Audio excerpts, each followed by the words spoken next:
Australia apply गर्नुहुने maximum स्टुडेन्ट्सहरूले question गरिराख्नु भएको हुन्छ कि वाट इज जीएस। जीएस भनेको जेन्युन स्टुडेन्ट टेस्ट हो, जुन चाहिँ हामीले कलेज अथवा युनिभर्सिटीलाई सबमिट गर्नुपर्ने हुन्छ एज इन डकुमेन्ट। अनि जीएस अन्तर्गत चाहिँ कलेज युनिभर्सिटीले मेनली दुईटा डकुमेन्ट्सहरूमा चाहिँ फोकस गरेको हुन्छ। One is annual income verification and another one is education loan. Annual income verification अन्तर्गत स्पोन्सर्सहरूको इन्कम कतिको जेन्युन छ, डकुमेन्ट्सहरू कतिको जेन्युन छ, टिडिएस पे गरेको कति वर्ष भयो, कति टाइमदेखिको टिडिएस पे गरेको रिसिप्टहरू छ, अनि ब्याङ्क स्टेटमेन्ट जेन्युन हो कि फेक हो, यो सबै कुराहरू चाहिँ एनुअल इन्कमको थ्रुबाट चाहिँ एसेस गरिन्छ डकुमेन्टको थ्रुबाट। And next one is education loan. लोनको अमाउन्ट स्टडी र अरू एक्सपेन्सेसलाई कभर गर्न पुग्छ कि पुग्दैन भन्ने कुराहरू चाहिँ लोन अन्तर्गत हेरिन्छ।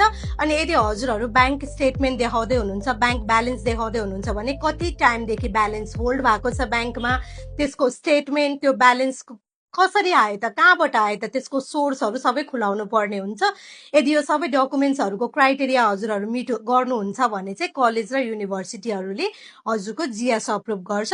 अरू केही विषयमा यदि हजुरहरूलाई कहीँ कतै केही कन्फ्युजन भएको छ भने you can directly contact foreign education and visa services Nepal. Dream big and dare to achieve.